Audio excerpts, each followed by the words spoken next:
What's up, everybody?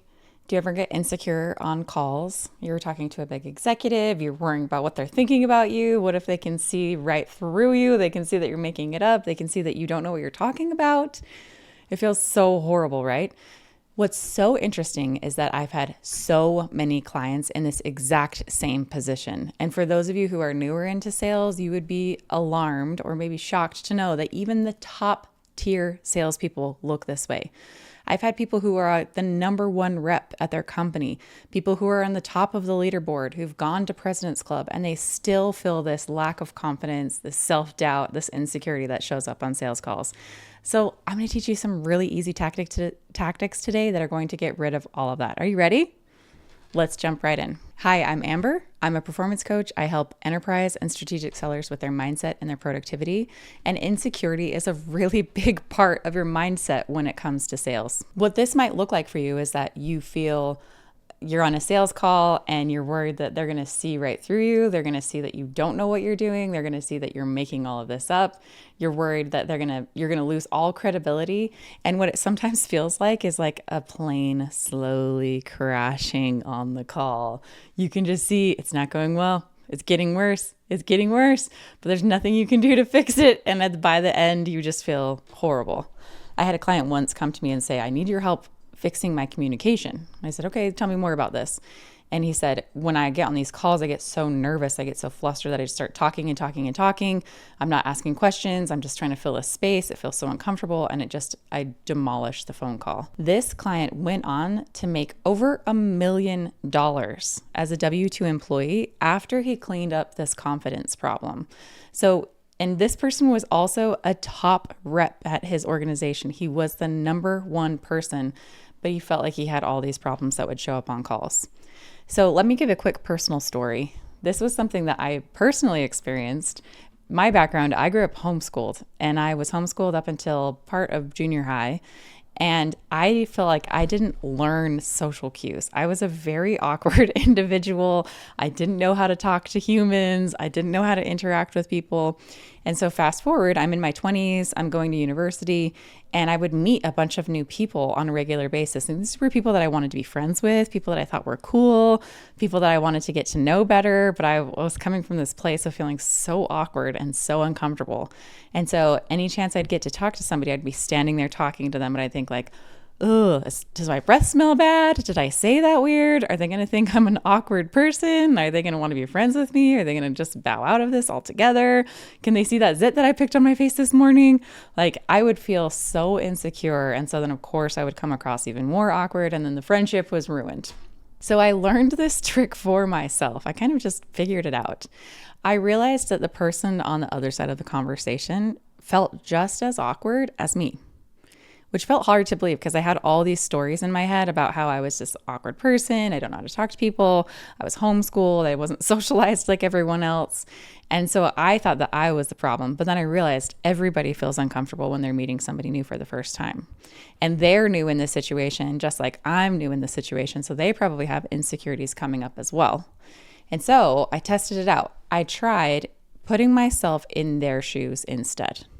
I thought about, okay, well, if they're feeling awkward and uncomfortable and they're not really sure what to talk about and have a conversation, like I'm actually pretty good at starting up conversations with people.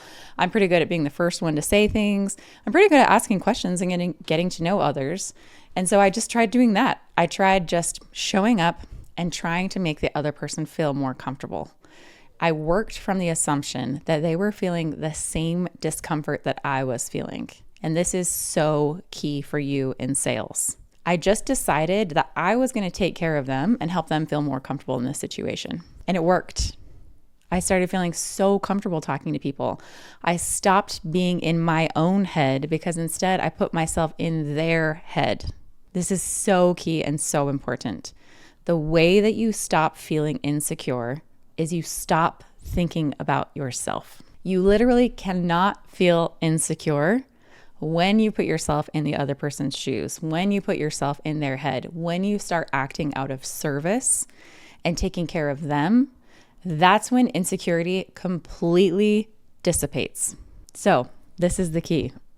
If you want to stop feeling insecure, stop thinking about yourself. And in sales, you have such an opportunity because sales is all about helping other people. It's all about serving other people.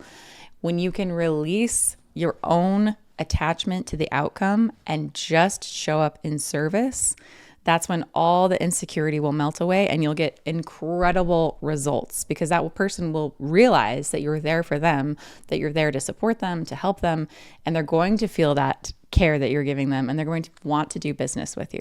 So let me tell you about a few examples of clients who have used this. I've had a few different clients come to me and they'll tell me, I have a lot of anxiety about calls. I feel really nervous about calls. As soon as the call starts, I can just feel my heart pounding. I'm doing everything I can to calm down. Maybe they're new at a company, so they're learning a new product and they don't feel super secure in their knowledge of the product. But a lot of sellers come to me, and these are high performing sellers, come to me and say, I have so much anxiety on calls and I just want to feel less nervous. Some of my clients have had panic attacks on client calls, and so now they're worried that that's going to happen again. And so all this buildup and all this nervousness comes with the call. So I teach them these tactics. I teach them the idea of putting yourself in the other person's shoes instead of being in your own head. And within weeks, my clients will come back to me and say, I don't feel nervous on calls anymore. So I want you to practice this, and here are some practical ways that you can try this out. I want you to think about what the other person is thinking. What questions do they have that they might not be asking? Maybe you're on a call with a director and their executive is also there, and so they don't want to ask the question and look stupid in front of their boss. And how can you help them by maybe offering the information that you know that they need to ask anyway, and help make it okay for them to ask those questions? How can you help them feel comfortable on the call and feel like this is a safe space? It's okay to ask questions. There's psychological safety here. They can ask something that might be perceived as like a dumb question. And how can you create that safety for them? In addition, maybe it's okay for you to be the one to do the awkward first step. So I just decided this about myself. I'm going to be the one who takes the awkward first step. So if I'm like maybe on the sidelines, it's my kid's first football game and I don't know the other parents, but I'm standing really close to them. It's like awkward. Like we should be talking to each other, but like we're awkwardly not talking to each other. Then I just tell myself like, I'm going to do the embarrassing thing and I'm going to take the first step. And I'll just say to them, I don't think I've met you yet. My name is Amber. This works for any kind of networking event. This works for any kind of conference. Just be willing to be the first one to introduce yourself. And that's my go-to phrase. I don't think I've met you yet. I'm Amber. And do you know what's even more awkward? So many times people have come up to me and like, oh yeah, we have met. And I'm like, oh, whoops.